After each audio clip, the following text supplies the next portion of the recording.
Yo, it's been a hot minute since I brought a replay onto this channel. Today I have something kind of cool. So first off, we're gonna have Adamancipators, a deck a lot of people presumed was just dead because Block Dragon got banned, but the deck can still combo off. Of course, it's not gonna have that same ability to recur all of its resources and have a follow-up for the next turn, but it's still a very powerful combo deck. And then on my end, we're playing one of my personal favorites in Unchained. So opening hands, I have Escape, Gamma, Pankratops, Aruha, and Abominable Chamber of the Unchained. My opponent opens up with Signs, Researcher, Doki Doki, Analyzer, and Nibiru. So they're gonna end up going first. They're gonna normal summon Doki Doki, pitch the Analyzer, and I'm thinking, okay, Adamancipator, post-banlist, what can they possibly do if I Gamma here? So I'm like, you know what? Yeah, I'm gonna Gamma the Doki Doki. Let's see if he has any possible follow-up. And then he ends up having the Signs, which gets him back the Analyzer, and I'm like, oh man, okay, this is not good, because Signs is also going to let him place a rock monster on top of his deck, and that monster is Guardian. And yeah, even if I had any other hand trap to follow up with, as soon as he gets the Guardian, it's not looking too high. But yeah, let's just see what he ends up getting for his end board. So he's going to put those all to the bottom of his deck. He's going to special summon the Researcher. Researcher effect is going to get him, ooh, this is spicy, Block Golem. If all the monsters in your graveyard are Earth, you can tribute this card to target 2 level 4 or lower rock type monsters in your graveyard, except for Block Golem. Special summon those targets, but their effects that activate on the field cannot be activated this turn. Now that last part of the effect, I don't think is really relevant, because you're probably going to just use it as a link or synchro material. So yeah, let's see what he ends up going for now. He's going to go for the Halki Fibrax. Fibrax is going to get him Plague Spreader. Now he's going to use Block Golem's effect, get him back the Statue and the Doki Doki. Next, he's going to go for the Raptite, going to Link Ross for 2 tokens. Now he's going to go for Metal Marcher. Metal Marcher gets him back Plague Spreader. Yep. Going for the Herald Raptite effect. What's he going to get here? He gets the Supplier. Supplier is going to be able to add him a Kawaki, whatever, add a Kawaki Meru card to his hand. Then he's going to synchro into Boral Savage. And like, looking at this board right now with the Pankratops and the Aruka in my hand, completely breakable. He goes for the Union Carrier, gets back the Plague Spreader, and oh, this is where it gets really bad for me. He gets the Verte Anaconda, sends the Red Eyes Fusion, and like, we all know what's coming, Dragoon. Like, if it wasn't for Dragoon, this board 100% breakable. Because like, what am I scared of? I have so much to break through this board.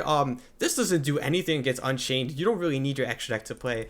But yeah, the the Dragoon's just going to seal up the game for him. Now going on to game number 2. We decided to go first because I do have a side deck dedicated for going first. And would you look at that, we drew Summon Limit. So yeah, our opening hand is Chamber, Sarama, Summon Limit, a second Sarama, and a copy of Prison. My opponent has Doki Doki, Analyzer, Supplier, another Analyzer, and another Doki Doki. So we're going to start off with Prison. We're going to search ourselves the Aruha.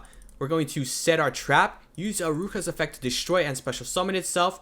Then we're going to use Chamber's effect to get out our Sarama, because I think I have a lot of good setup here. So I can get back the Chamber, pop my Aruha, get my a bomb from my deck, which if I link it off now, I can bring it back with Chamber in the next turn, have an interruption with a bomb.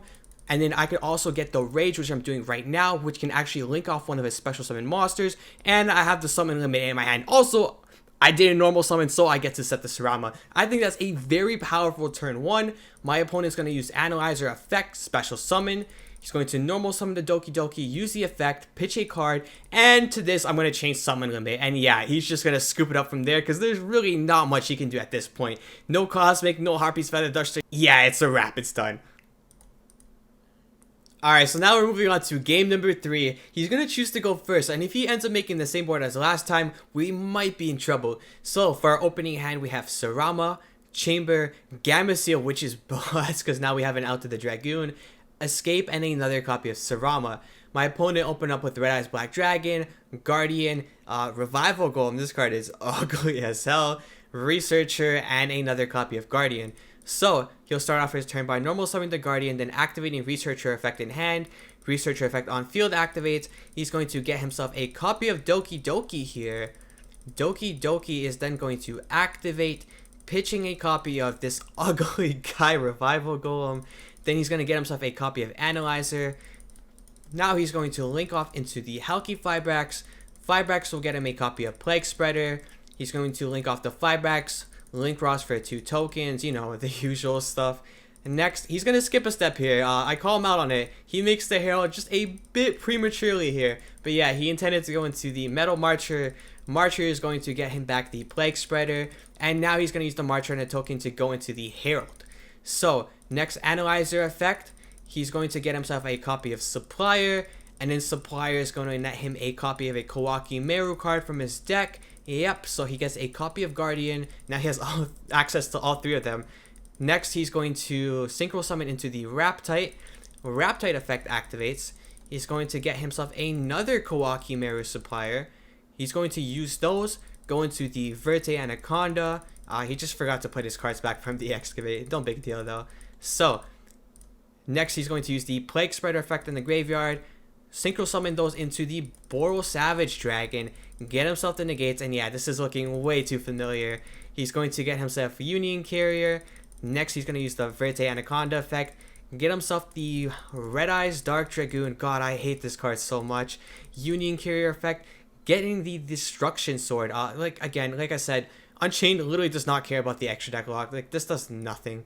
So, for our turn, we top deck the Infinite Impermanence. This is such a nice top deck. So immediately, we're going to Kaiju the Dragoon because we can get locked into Fiends and we don't want to do that here.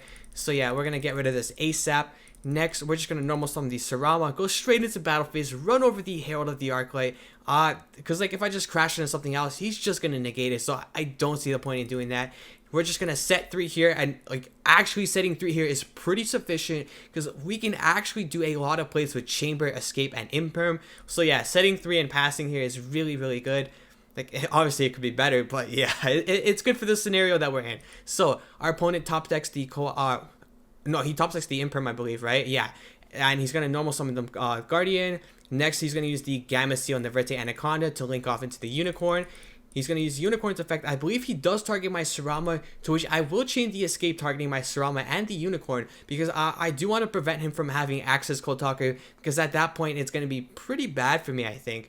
So yeah, he does try to negate with Savage, but luckily we did top deck our own Infinite Impermanence. So we're going to negate the Boral Savage. There's no more negates on that. He doesn't get the negates back at the end of the turn, so we're in a really good spot now. So yeah, we get rid of those. We're going to try to activate Sarama effect, to which he will chain the Guardian, which, you know what, is completely fine. We have another Sarama in hand. We have the Chamber set in our field. So yeah, he's going to swing here, and we're completely fine with this. We'll eat the 5,000 damage here. It's no big deal. Anyways, I think I forgot to take the extra 1,000. This is equipped to Buster Dragon. This does give a 1,000 attack boost. I don't remember if I take it after, but either way, completely irrelevant. End phase, we activate Chamber effect, get back our copy of Sarama. We're going to draw YuGiOh for turn, which is the perfect top deck.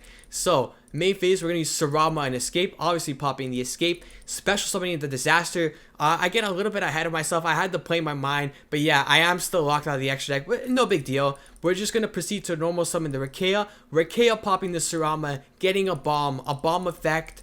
We're going to pop the Savage. That gets rid of the extra deck lock. Now we can use the Disaster on the Union Carrier, but our opponent's just going to scoop it up, and that's going to be the end of the game. I thought this replay would be pretty cool to show you guys a few things. First off, Adamancipators can still build a pretty scary board.